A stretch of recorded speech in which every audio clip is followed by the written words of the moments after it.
মজলুম যখন জালিম হয় তখন আগের জালিমের চাইতে তার পরিণতি আরো ভয়ঙ্কর হয়।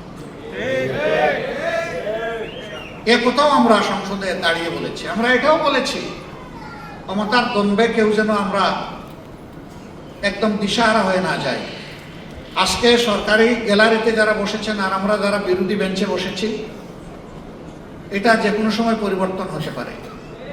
আবার এমন পরিবর্তন আসতে পারে যে সরকারি দল বিরোধী দল আজকে যারা বসছে তাদের কেউই আগামীদের এমন কোনো সংসদে হয়তো বসারও কোনো জায়গা পাবে না। এবং উদাহরণ দিয়ে বলেছি যে এই কেবল যারা বিদায় নিল তাদের সরকারি দলও আজকে নাই, বিরোধী দলও আজকে এখানে নাই। কেন নাই? তাদের অপকর্মের কারণে নাই। একটা দেশ সমাজ ছেড়ে পালায় কারা? যারা ভয়ঙ্কর অপরাধী, অপরাধের দায় থেকে পরিণতি থেকে বাঁচার জন্য তারা পালিয়ে যায়। আজকে পালিয়ে যাওয়ারা উকিঝুঁকি দিচ্ছে, মাঝে মাঝেই গল্প শোনায় এই বুধে এসে গেলাম।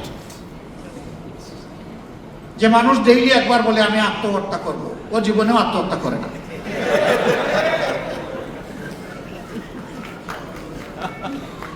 আর যে বীর যুদ্ধের ময়দানে লড়ে যায় সে বলে না যে আমি একজন বীর যোদ্ধা, বরঞ্চ জাতি বলে যে সে একজন বীর যোদ্ধা। এত সাহস তাহলে গেলেন কেন? ওনার বাপখানা এমন যে আমি মক্কা যেতে চেয়েছিলাম, আমারে মস্কোতে নিয়ে গেছে। এখন উনি বলেন কই আমি তো গোপালগঞ্জ যেতে চেয়েছিলাম, আমাকে এখানে কোথায় নিয়ে আসছে? অথচ এখন সবকিছু বের হয়ে আসছে। 3 দিন আগ থেকে পেরেশান হয়ে সেভারাল ফোন গিয়েছে পাশের দেশে, তাদের কাছে সাহায্য আশ্রয় চাওয়া হয়েছে। 3 তারিখ থেকে এটা শুরু হয়েছে, 3, 4, 5 3 দিন।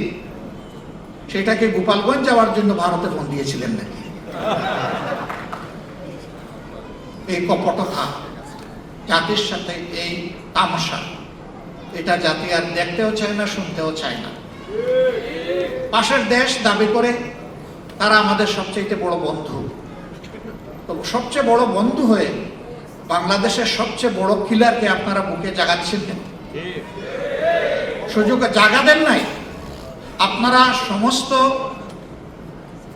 কূটনৈতিক শিষ্টাচার এবং 2 রাষ্ট্রের পারস্পরিক সম্পর্ককে বুড়ি আঙ্গুল দেখিয়ে তাকে ইন্টারন্যাশনাল জার্নাল কোয়ালিশনের সামনে আপনারা হাজির করে তাকে বক্তব্য রাখার সুযোগ দিয়েছেন।